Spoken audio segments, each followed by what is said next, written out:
सुरुवात कशी असो मित्रांनो, पण शेवट चांगला झाला पाहिजे। तर भूगोलाचा जो पेपर आहे तर त्या पेपरमध्ये आपल्याला 40 पैकी 40 मार्क पाडायचे आहेत। तर त्या पेपरचा पॅटर्न कसा असेल, प्रश्न कशा पद्धतीचे विचारले जातील, सर्वांचा अभ्यास आपण या व्हिडिओमध्ये करणार आहे।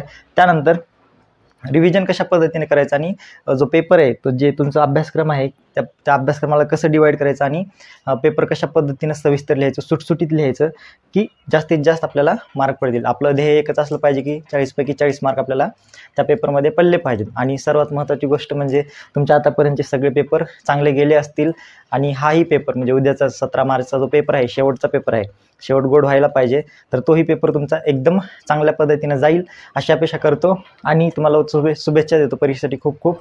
त्यानंतर चॅनल जर पहिल्यांदा आला असेल तर सबस्क्राईब करा, आपल्या मित्रांना शेअर करा। त्यानंतर शेअरिंग इज अ केअरिंग म्हटलं जाते, कारण माहिती चांगली तुमच्या मित्रांपर्यंत पोहोचेल आणि त्यांनीही चांगले मार्क्स घेतील या अर्थानं किंवा या भावनेनं तुम्ही हा व्हिडिओ सगळ्यांपर्यंत शेअर करा। परत चॅनलला जर सबस्क्राईब केलं तर सबस्क्राईब करा आणि आपल्या मित्रांना शेअर करायला विसरू नका। तर या व्हिडिओमध्ये आपण बघतोय तर सविस्तर क्वेश्चन पेपरचा जो पॅटर्न आहे किंवा क्वेश्चन कशा पद्धतीने विचारले जातात तर ते बघणार आहे। तर एकूण किती प्रश्न आहेत? 7 प्रश्न आहेत, सविस्तर उत्तरे लिहापर्यंत। तर एकूण 40 मार्क आहेत। 40 पैकी 40 मार्कामध्ये तुम्हाला 7 प्रश्न विचारले जाणार आहेत आणि त्या प्रत्येक प्रश्नाला मार्क आहेत आणि प्रत्येक प्रश्नाचं स्वरूप वेगळं आहे। ते सगळे प्रश्न कशा पद्धतीने विचारतील तर पहिला प्रश्न आहे त्याच्यामध्ये अचूक पर्याय निवडायचे आहेत आणि त्याच्यासाठी तुम्हाला 4 मार्क आहेत। 4 पर्याय किंवा 4 प्रश्न विचारले असतील आणि त्याच्यासाठी 4 पर्याय, तर ते तुम्हाला व्यवस्थित फाइंड आउट करायचं आणि ते सेंटेन्स उत्तरपत्रिकेमध्ये सविस्तर लिहायचे। उदाहरणार्थ जर प्रश्न असेल तुम्हाला की लोकसंख्येच्या वितरणावर डॅश डॅश हा घटक परिणाम करतो, ऑप्शन त्याच्यामध्ये असतील प्राकृतिक रचना, लिंग गुणोत्तर, साक्षरता आणि आयुर्मान, असा जर प्रश्न असेल तर नुसतंच त्याचं उत्तर लिहायचं नाही, तर ह्याच्यावर त्याचं उत्तर काय असणार आहे? प्राकृतिक रचना। तर नुसतंच प्राकृतिक रचना असं नाही लिहायचं, तर त्याचं उत्तर सविस्तर म्हणजे लोकसंख्येच्या वितरणावर प्राकृतिक रचना हा घटक परिणाम करतो, असं सविस्तर पूर्ण वाक्यामध्ये उत्तर लिहायचं आणि जे उत्तर आहे त्याला तुम्हाला अंडरलाईन करायचे किंवा त्याला बॉक्स करायचे, त्या हायलाईट करायचं की जे करून उत्तर चेक करणाऱ्याला किंवा पेपर चेक करणाऱ्याला लवकरात लवकर लक्षात येईल की उत्तर कुठल्या पद्धतीचं आहे। हे झालं अचूक पर्याय निवडा 4 मार्कासाठी। दुसरा आहे योग्य पर्याय जुळवा, म्हणजे जोड्या जुळवाचा दुसरा प्रश्न आहे, 4 मार्कालाच आहे। प्रश्न क्रमांक 1 आणि प्रश्न क्रमांक 2 4 मार्काला आहेत। त्याच्यामध्ये जोड्या जुळवा किंवा वेगळा घटक ओळखायचा आहे। एकतर जोड्याला सांगितलं जाईल किंवा योग्य घटक ओळख, चुकीचा घटक ओळखायला सांगितलं जाईल। 3 बरोबर असतील, एकमेकांशी रिलेटेड असतील आणि चौथा घटक एकदम डिफरंट असेल। फॉर एक्झाम्पल उदाहरण बघा त्याच्यामध्ये, तर भारतातील अति जास्त पर्जन्याचा प्रदेश कोणता आहे?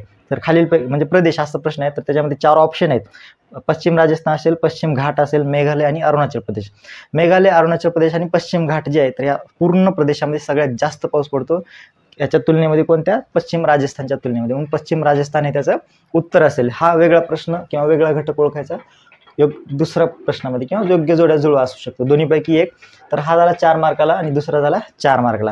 तिसरा प्रश्न आहे तुम्हाला टिपा लिहायचा आहे, तर 4 मार्काला आहेत आणि 2 टिपाले आहेत। 3 विचारले जातील तुम्हाला, 3 पैकी तुम्हाला 2 लिहायचं आणि एका टिपला 2 मार्क आहेत, त्याच्यामुळे तुम्हाला त्याच्यासाठी किमान 4 पॉईंट लिहावे लागतील एका टिपचे। एक टिपचे 4 मार्क म्हणजे 4 पॉईंट लिहायचे म्हणजे 2 मार्क आउट ऑफ पडू शकतात। तिथं समजा एखादा पॉईंट तुमचा चुकला किंवा लिहायचा राहिला किंवा जे चुकीचं लिहिलं तुम्ही तर तो दुसरीकडे ॲडजस्ट होऊ शकतो, म्हणजेच आउट ऑफ मार्क इथं पडू शकतात। 40 पैकी 40 मार्क पडू शकतात जॉग्रफीमध्ये, हिस्ट्रीमध्ये, सायन्समध्ये। त्याच्यामुळे व्यवस्थित माहिती लिहायची आहे। पुढचा आहे क्वेश्चन नंबर 4.1 किंवा 4अ। तर त्याच्यात प्रश्न असणार आहे असा की तुम्हाला नकाशा बनवायचा असतो किंवा नकाशामध्ये माहिती लिहायची असते आणि दिलेल्या माहितीची व्यवस्थित सूची बनवायची असते। मग तुम्हाला ब्राझीलचा नकाशा देतील किंवा भारताचा नकाशा देतील, त्या नकाशामध्ये तुम्हाला मग ठिकाण असतो, ब्राझीलमधील उंच ठिकाण किंवा उंच शिखर असेल, नदी एखादी दिलेली असेल किंवा भारतामधली नदी असेल, उंच ठिकाण असेल किंवा बंदरांची नावं लिहायला सांगितली असते, तर ते नावांची तुम्हाला एक व्यवस्थित तिथं स्पॉट करायचे आहेत नकाशामध्ये। त्याला 4 मार्काला आहे तो प्रश्न, नकाशा आणि त्याच्यामध्ये सूची तयार करायची। क्वेश्चन नंबर 4A मध्ये म्हणजे दुसरा बीट आहे, त्याच्यात नकाशा वाचून प्रश्न लिहायचे तुम्हाला। त्या नकाशा दिलेला आहे आणि त्याच नकाशावरती खाली प्रश्न दिलेले आहेत, तर त्याच्यामध्ये तुम्हाला किती 5 प्रश्न दिलेले आहेत, तर 5 पैकी 4 प्रश्न लिहायचे आहेत, त्याला 4 मार्क आहेत, म्हणजे एका प्रश्नाला 1 मार्क। तुम्ही 5च्या 5 प्रश्न लिहा, बाय चान्स एखादा प्रश्न चुकला तर तो प्रश्न पुढच्या क्वेश्चनमध्ये ॲड होऊ शकतो किंवा ॲडजस्ट होऊ शकतो, 4 पैकी 4 मार्क मिळू शकतील। क्वेश्चन 4 झाला. क्वेश्चन नंबर 5 आहे तुमचा भौगोलिक कारणे लिहा. किती 4 प्रश्न विचारले असतील, त्याच्यापैकी 2 लिहायचे आणि त्याला मार्क आहे टोटल 3, म्हणजे एका प्रश्नाला 3 मार्क आणि त्याचे 2 मार्क, म्हणजे 2 प्रश्न आहेत म्हणून 6 मार्क झाले. तर 3 मार्काला एक प्रश्न आहे, तर त्याचे पॉईंट किती लिहिणार तुम्ही? 5 ते 6 पॉईंट व्यवस्थित लिहायचे आणि सविस्तर समोरच्याला वाचता आलं पाहिजे एवढ्या चांगल्या अक्षरामध्ये तुम्हाला लिहायचं आहे. तर हे झालं भौगोलिक कारणे लिहा. 4 पैकी 2 लिहायचे आहेत, 6 मार्क. पुढचा प्रश्न, दिलेल्या माहितीच्या आधारे आलेख तयार करायचा आहे आणि त्या आलेखावरच्या प्रश्नांची उत्तरे लिहायची आहेत. तर हा प्रश्न 6 मार्काला आहे आणि ह्यालाच और आहे दुसरा, आलेख वाचून उत्तरे लिहायची. दिलेला जो आलेख आहे त्याच्यावरती प्रश्न विचारले तर त्या प्रश्नांची तुम्हाला उत्तरे लिहायची. तर दोन्हीपैकी कुठलंही एक लिहा. प्रॅक्टिस दोघांची करा, जो सोप्पा परीक्षेमध्ये येईल तर तो तुम्हाला सोडवता येईल. तर पहिला प्रश्न काय, माहितीच्या आधारे आलेख काढायचा आणि प्रश्नांची उत्तर लिहायचं. तर आलेख काढण्यासाठी 3 मार्क आहेत आणि त्याच्यावरती ते प्रश्न दिलेले, तर ते प्रश्न सोडवण्यासाठी 3 मार्क आहेत. असे टोटल किती 6 मार्काचा हा प्रश्न असणार आहे. एकदम सिंपल प्रश्न आहे. उत्तरे लिहा किंवा आलेख काढून त्याच्यावरती उत्तरे लिहा. स्तंभालेख असेल किंवा बहुरेषा आलेख आलेख, कुठलाही एक आलेख तुम्हाला काढायला लागेल, त्याला 3 मार्क आणि त्याच्यावरच्या प्रश्नाला 3 मार्क. किंवा दिलेला आलेख आहे त्याच्यावरती प्रश्न दिलेले असतात, एक टेबल दिलेलं आहे तर त्याच्या एक स्तंभालेख असेल, बहुरेषालेख असेल, या सगळ्यांवरती तुम्हाला प्रश्नांची उत्तरे लिहायची आहेत, त्याला 6 मार्क आहे. हे झाले प्रश्न 1 ते 6. आता शेवटचा प्रश्न आहे सविस्तर उत्तरे. हा खूप मोठा प्रश्न आहे, म्हणजे एका प्रश्नाला 4 मार्क आहेत, तुम्हाला 2 प्रश्न लिहायचे आहेत, तर ते टोटल 8 मार्काचे प्रश्न आहेत. तर सविस्तर उत्तरे लिहामध्ये 3 विचारलेत त्यांनी, तर 3 पैकी तुम्हाला 2 लिहायचे आहेत. हा मोठा प्रश्न आहे, म्हणजेच 4 मार्काचा एक प्रश्न आहे, म्हणजे कमीत कमी तुम्हाला 8 ते 10 पॉईंट एका प्रश्नाला लिहावे लागतील, तरच तुम्हाला 4 पैकी 4 मार्क पडणार आहेत. तर हे क्वेश्चन पेपरचा पॅटर्न आहे, म्हणजे कशा पद्धतीने प्रश्न विचारले जाऊ शकतात किंवा प्रश्नांचं स्वरूप काय असणार आहे आणि प्रश्नांची व्याप्ती काय. तर सिलेबस तुम्हाला काय 10वीला, तर भारत आणि ब्राझीलच्या दरम्यान जो कंपॅरेटिव्हली स्टडी आहे, तर तो सिलेबस असणार आहे 10वीमध्ये. तर त्याच्यात टॉपिक कोणते कोणते, भारत आणि ब्राझीलच्या दरम्यान ज्या गोष्टी प्राकृतिक असतील, पर्यटन संबंधित असतील, या सर्वांचा अभ्यास तुम्हाला व्यवस्थित करायचा आहे. तर पहिला त्याच्यामध्ये अभ्यासक्रमाला घटक आहे तुमचा क्षेत्र भेट आहे. तर याच्यावरती एखादा प्रश्न असू शकतो, कारखान्यात भेटीच्या दरम्यान तुम्ही कोणती काळजी घ्याल, किंवा पर्यटन स्थळी ठिकाणी गेल्यानंतर तुम्ही कोणत्या प्रकारची काळजी घ्याल, किंवा कशा पद्धतीने तुम्ही तुमचं बिहेवियर असेल, अशा पद्धतीचे प्रश्न पर्सनल रिस्पॉन्ससाठी सुद्धा प्रश्न येऊ शकतो. त्यामुळं किती टॉपिक आहेत, 9 टॉपिक आहेत फक्त. तर 9 टॉपिकमध्ये तुम्हाला 40 प्रश्न असणार आहेत. त्याच्यापैकी तुम्हाला आलेख कंपल्सरी असणार, रिकामा जागा, हे पॅटर्न आहे. हा पॅटर्न लक्षात ठेवा आणि इकडचे लेसन्स व्यवस्थित करा. तर पहिला काय टॉपिक आहे तुम्हाला जॉग्रफीमध्ये, तर क्षेत्र भेट आहे ना, हे प्रॅक्टिकल आहे तुम्हाला. त्यानंतर दुसरं आहे स्थान व विस्तार. स्थान व विस्तारमध्ये तुम्हाला भारताचं स्थान असेल, भारताचा विस्तार असेल. त्यानंतर ब्राझील या देशाचं स्थान आणि विस्तार असेल, कुठल्या गोलार्धामध्ये आहे आणि त्याचा अक्षांश काय किंवा रेखांश काय आहे, या सगळ्यांचा उहापोह किंवा सगळ्यांची माहिती या टॉपिकमध्ये आहे, तर व्यवस्थित करायची. ते ह्या सगळे जे लेसन्स आहेत, या लेसनमधले सगळे स्वाध्याय पाठ करायचे आणि जे पुस्तकामध्ये जे बॉक्स आहेत, तर ते सगळे बॉक्स हायलाइटेड केलेले सगळे बॉक्स पाठ करायचे, म्हणजे प्रश्न जास्त येण्याचे चान्सेस तिथून आहेत. त्यानंतर नकाशा दिलेला असेल, मॅप रिडिंग चांगलं पाहिजे. नकाशा रिडिंग जर चांगला असेल, नकाशा वाचन चांगलं असेल, मॅप रिडिंग चांगलं असेल, तर इथले 6 मार्क तुमचे किंवा हे 4 मार्क हातचे आहेत. त्यामुळं दिलेले सगळे नकाशे पुस्तकातले पाठ करायचे.